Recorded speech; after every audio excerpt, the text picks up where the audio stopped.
YouTube, this is Steve from Average Joe's Fantasy Football, and we've got your waiver wire video for week 14 of the NFL season. And yes, this is the last week before fantasy playoffs start, so this is crucial. So let's jump right into it.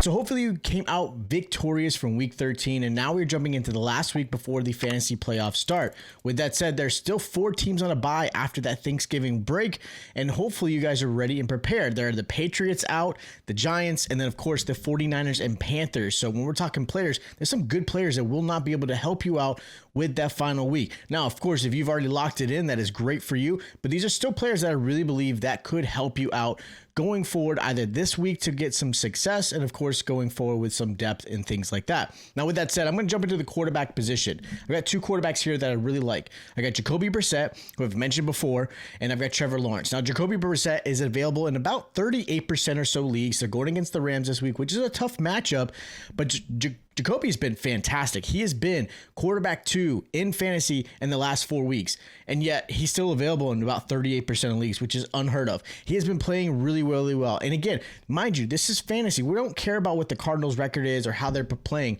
Jacoby has been playing out of his mind. I mean, yardage, he's got the most yards in the last 4 weeks, over 1,300 passing yards. He's been playing with great poise, not throwing a lot of interceptions. He's got 7 touchdowns in those 4 games. Again, really good, and yet he's still available. So that is a quarterback you should be picking up this week. Even if he had started off as bad as he did last week, he still ended up being over 20 fantasy points, and that was with Marvin Harrison Jr. and Michael Wilson. Love this one, even though the Rams matchup is a little bit tough. Now, Trevor Lawrence, I haven't mentioned before, but again, he's available in 47% of leagues.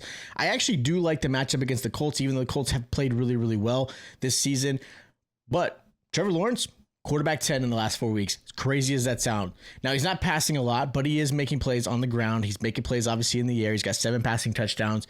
And obviously, you like to see a little bit more. He does have some turnovers, which is an issue. He's thrown 5 interceptions in the last 4 games. Obviously, one of the worst besides Josh Allen. I know everyone talks about him, but Josh Allen has been throwing those interceptions.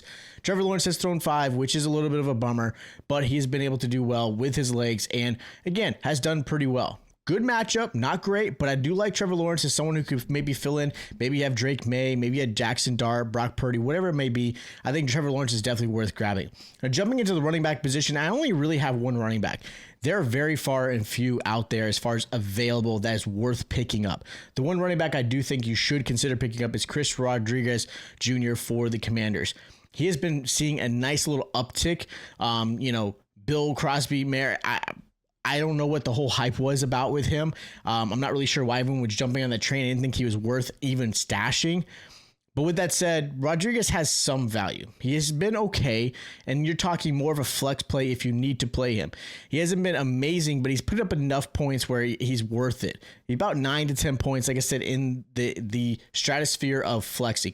I would love to see some receptions. That's one thing he does not do. He's had 1 catch. That's it this season. So when it comes to full PPR or half PPR, Rodriguez might be someone you don't pick up. But if you're talking just yardage with some touchdowns, he's done a pretty good job. He's gotten 4 touchdowns this season. He's gotten a lot more touches. He is becoming the more reliable back when it comes to the Commanders, and he's available in about 76% of leagues. So like I said, this is a stretch, deeper league, maybe standard format of a player you may want to consider. Otherwise, there really aren't any running backs to pick up. Maybe Trey Benson, but he's probably sitting on someone's IR, so I didn't really want to mention him. Now, as far as wide receivers, I got 2 guys I like here. Christian Watson versus the Bears, and I like Alec Pierce as well. Now, let's talk about, Christian Watson. I would like to see a little bit more out of this Packers offense, but Christian Watson has done a pretty good job. In the last 4 weeks, he's wide receiver 13. He's putting up some decent numbers. He's averaging right now in about 10 points here, 18 points, 20 points. Like, he's had some really big games. He's coming off of a good performance in week 13 where he put up 18 fantasy points. Week 11, he had 20 fantasy points. He had 10 points the week in week 12. So he's getting targets. It's starting to see an increase. He's getting more and more involved in the offense because I think he is the better receiver of all the options. I like Romeo Dobbs. Don't get me wrong, but Christian Watson's like their big play receiver, and Jordan Love definitely has a connection with him. I would like to see a lot more targets consistently, right? He is coming off a 10-target game, and I think that might be something he's going to see probably about 7 to 8, probably what you're going to see on average, which is still really good. And for the fact is, if you're looking for a wide receiver 2 or a flex player, Christian Watson's a really good option. And he's available out there. He's about 46% of leagues. I love the matchup against the Bears. The Bears are obviously a defense that can give up some big plays. It's a big matchup between these two rivalry teams, between the Packers and the Bears. There's a lot riding on it, especially when it comes to playoff, with where the scenarios are going to be, seeding, all that. But I do like him. Alec Pierce is another guy I really like. Alec Pierce is definitely being slept on. Again, coming out of the bye, he looks great, right? They after week 12, 3 points wasn't great. But then last week he had 17 points. Week 10, 18 points. Week 9, 17 points. Like, he's had some really good performances. He's not getting enough targets that I would feel like you should put him in your wide receiver 2 or 1 slot. But if you're looking at a player that you need to put in the flex, right? Again, you don't have some receivers playing this week due to bye weeks, or maybe there's injuries, whatever the case may be, he's a really good option.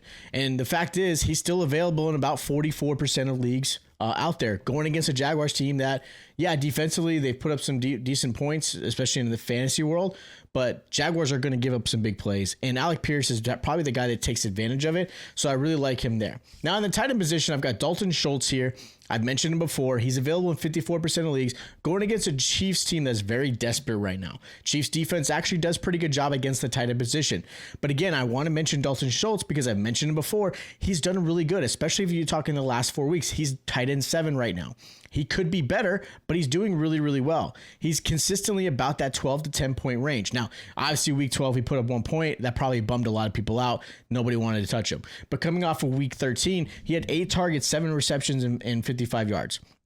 He's not a touchdown machine, so don't rely on that. He had 1 touchdown so far this season, but he's getting a lot of targets. I mean, look at week 9, 8 targets. Week 10, 11 targets, right? Week 11, 9 targets. Week 12 was the only one that was a dud. He had 4 targets, and that's not very common.